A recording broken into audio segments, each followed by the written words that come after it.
கர்த்தராகிய இயேசு கிறிஸ்துவின் நாமத்தினாலே நான் உங்களை வாழ்த்துகிறேன். இந்த நிகழ்ச்சியின் மூலமாய் உங்களை சந்திப்பதிலே நான் மிகுந்த மகிழ்ச்சி அடைகிறேன். இந்த நாளிலும் நான் உங்களோடு கூட பகிர்ந்து கொள்ளும்படியான தேவனுடைய வார்த்தை யோனா 2ஆம் அதிகாரம் 8ஆம் வசனத்திலே சொல்லப்பட்டிருக்கிறது. பொய்யான மாயை பற்றி கொள்ளுகிறவர்கள் தங்களுக்கு வரும் கிருபையை போக்கடிக்கிறார்கள் என்று சொல்லப்பட்டிருக்கிறது. நம்முடைய வாழ்க்கையில நெருக்கங்கள் வரும்போது, உபத்திரவங்கள் வரும்போது, தேவைகள் என்று சொல்லக்கூடிய காரியங்கள் வரும்போது, இன்றைக்கு பல மக்கள் பலவிதமான ஆலோசனைகளை நமக்கு கொடுப்பார்கள். இதை செய்யுங்க, அதை செய்யுங்க, இதை கொண்டு வந்து வீட்டில் வைங்க, இதை கொண்டு வந்து உங்கள் கடையில் வைங்க, இதெல்லாம் உங்களுக்கு ஆசீர்வாதமாக மாறிடும், உங்கள் பிரச்சனையெல்லாம் போயிடும் என்று சொல்லக்கூடிய காரியங்களை பல வீணான வழிகளை நமக்கு காண்பிப்பார்கள். பல உபாயதந்திரங்களை நாடி தேடும்படியான வழிகளை நமக்கு காண்பிப்பார்கள்.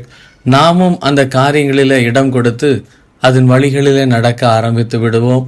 நாமும் நம்முடைய வாழ்க்கையில் அந்த காரியங்களுக்கு செவி கொடுத்து அதை செய்து பார்த்தால்தான் என்ன என்று சொல்லக்கூடிய ஒரு துணிந்து இறங்கக்கூடிய நிலைகளை நம்முடைய வாழ்க்கையில செய்ய ஆரம்பித்து விடுவோம். இப்படிப்பட்ட காரியங்களை செய்து தேவன் நமக்கு பாராட்டக்கூடிய கிருபைகளை நாம் இழந்து போகக்கூடிய ஜனமாய் இருக்கிறோம். வேதம் தெளிவாய் சொல்லுகிறது, நீ தண்ணீர்களை கடக்கும்போது நான் உன்னோடு இருப்பேன், ஆறுகளை கடக்கும்போது அவைகள் உன்மேல் புரளுவதில்லை, அக்கினியூடாய் நடக்கும்போது நீ வேகாதிருப்பாய், அக்கினி ஜுவாலை உன் பேரிலே பற்றாது என்று சொல்லி கர்த்தர் சொல்லி வைத்திருக்கிறார். அதற்கும் மேலாய் கர்த்தர் சொல்லியிருக்கிற காரியம், நான் உன்னோடு கூட இருந்து உன்னை ஆசீர்வதிப்பேன் சொல்லியிருக்கிறார். இந்த கிருபைகளை எல்லாம் நாம் போக்கடிக்கக்கூடிய ஜனங்களாய் காணப்படுகிறோம்.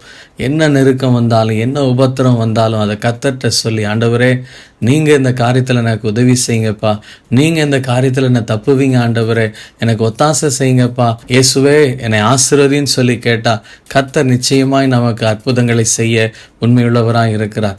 இனியும் நாம் மாயான காரியங்களை நம்பி கிருபையை போக்கடிக்காதபடிக்கு, கிருபையை அள்ளத்தட்டாதபடிக்கு, கிருபையை அள்ளி கொள்ளுகிற ஜனமாய், கிருபையில நிறைந்திருக்கிற ஜனமாய் காணப்படுவோம். கர்த்தர் நிச்சயமாய் மகிமையான காரியங்களை நமக்கு செய்ய உண்மையுள்ளவராய் இருக்கிறார். எங்களை அதிக அதிகமாய் நேசிக்கிற அன்பின் பரலோக பிதாவே, உம்முடைய குமாரனாகிய இயேசு கிறிஸ்துவின் நாமத்தினாலே இந்த நாளிலும் எங்களுக்கு நீர் உணர்த்தி சொன்ன உம்முடைய வார்த்தைக்காக உமக்கு ஸ்தோத்திரமப்பா.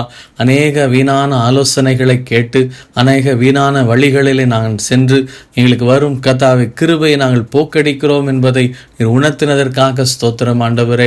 என் கர்த்தர் என்னை பாதுகாக்க உண்மையுள்ளவராய் இருக்கிறார். என் கர்த்தர் என் தேவைகளை சந்திக்க உண்மையுள்ளவராய் இருக்கிறார். என் கர்த்தர் என்னோடு இருந்து என்னை நடத்த உண்மையுள்ளவராய் இருக்கிறார் என்று சொல்லக்கூடிய அந்த விசுவாசத்தில் பலன் கொள்ள நீர் கிருபை செய்யும். மீட்பர் இயேசு கிறிஸ்துவின் நாமத்தினாலே ஜெபிக்கிறோம் எங்கள் ஜீவனுள்ள நல்ல பிதாவே, ஆமேன்.